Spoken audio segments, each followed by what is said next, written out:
Hello, everybody, and you are very welcome to Successful Perspectives. Successful Perspectives, of course, is when we deep dive into the topic of leadership with one of the leaders from our very selective network, Boardroom by EMIR. I'm delighted on this occasion to be joined by Elda Choucair, who is the CEO for the Middle East and North Africa at Omincom Media Group. Elda, it is a great pleasure as always to see you, and you are very welcome to Successful Perspectives.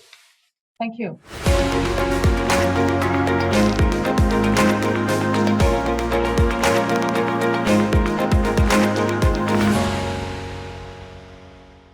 Elda, I'd have the pleasure of getting to know you over the years a little bit, but I have the pleasure now of getting the opportunity to pick your brains for the next 10 minutes, 15 minutes or so. Okay, so let's go back a little bit to the start, okay? To when you were starting out in your career, or maybe even younger, whatever you prefer.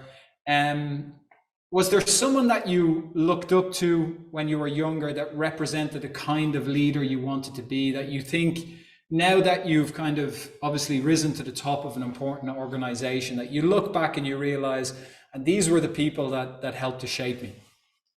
Yeah, I mean, look, the first time, your question was interesting because it made me think, when did I even, first time I think about leadership? And I remember the first time was reading a book called It was the first biography I read. I was young, I was probably 18 or 19. And it was the first realization of what leaders do, their journey and their story, and it was really, really powerful. But since then, I don't think it's a matter of you want to be a leader and you're looking for the inspiration. It's never like that. You go on in life and you learn what you learn and you become who you are because of so many things and so many people.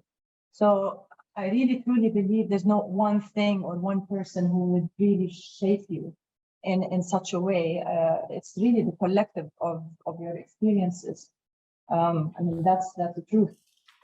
Yeah, and I agree with that. Now that you've very much progressed in your career, obviously as CEO, what do you feel are some of the perhaps beliefs or misconceptions that you had about leadership that now you realize that's not what it's about? That's kind of nonsense. Yeah, some of them even I had to fight because I'm not those kind of.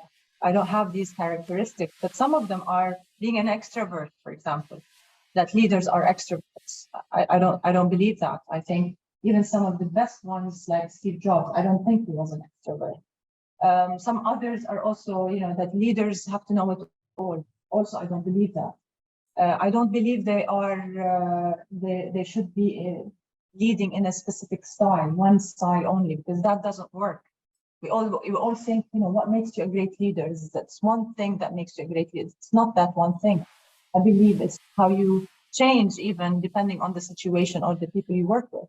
It's a wonderful point, and I think I have a lot of these conversations around leadership, and the idea is to kind of get into the heads a little bit of our members, and for me to get a free consultancy on leadership to improve my own leadership style as well.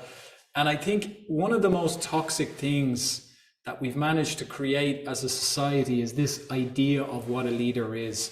We have these traits that we seem to be attracted to, and we assume that person is a leader. Yes. And very often it's the opposite. You read the book From Good to Great. That's basically the thesis of that book. The most successful leaders are often not the ones in the limelight. They're often not the most charismatic. They're the ones that are genuinely driven by purpose and passion to do what's right for the organization. And these tend to be companies that last a lot longer because of that. Look, now, so we're starting to establish your kind of train of thought on leadership. Do you feel now that you're at the top of an organization, we hear a lot, I don't know if it's true, that it can feel more lonely at the top in terms of ultimately decision making that needs to happen. Is that something that you've seen to be true, or you think it's another factor that is nonsense? So I won't lie to you. I mean, I've been in leadership for more than 10 years, and it did feel lonely at the top at times. I don't feel that now. I don't feel that now, and I actually have to explain that to some people, because I'm surrounded by a strong team. The relationship I have with my team is based on trust. These are people I've worked with for years. Some of them, there's legacy, there's history. I think trust is the key word here, because I know I can depend on them. I have enough confidence that together we can deliver on the objectives that we all see, and that we have a combined and aligned vision. So when you have all of this, you don't feel alone. Yeah, it's like putting a bit of a puzzle together. You talk about your colleagues there and that element of trust and building the right team of people. How do you identify potential leaders or the next generation of leaders within an organization? What kind of behaviors do you look at, or values, or culture fit, etc.? The short answer is, in sum, there's one thing that matters the most, and that is the value system of that person. Do they have a value system that is in sync with what this company stands for? Do they contribute to the culture of the company in a way that makes the company successful? So really, I think over the years, this is like answering the question, how do you know the marriage we have works or will work? No one really knows. That's why it's a constant assessment, that you're constantly looking at the person and asking the question, will they be successful leading the organization or leading in a leadership position in the future? But the one thing for sure I can tell you is that you can quickly eliminate those people who can never be leaders, those who don't fit the culture, those who don't have the value system that you need to drive the company forward. These will never be successful leaders, will never be chosen. And one last question before we shift into our fun rapid fire round, Elda, a personal question for you. How do you find your sense of purpose, whether it be in work, outside of work, or how you marry those things together? How do you find your purpose? Yeah, I mean, look, I think this question has two folds. One fold is really asking the question, why do I do what I do? Why am I in this industry? Because it's got to mean something. And I think working in the media and advertising business, you have to think deeply about it.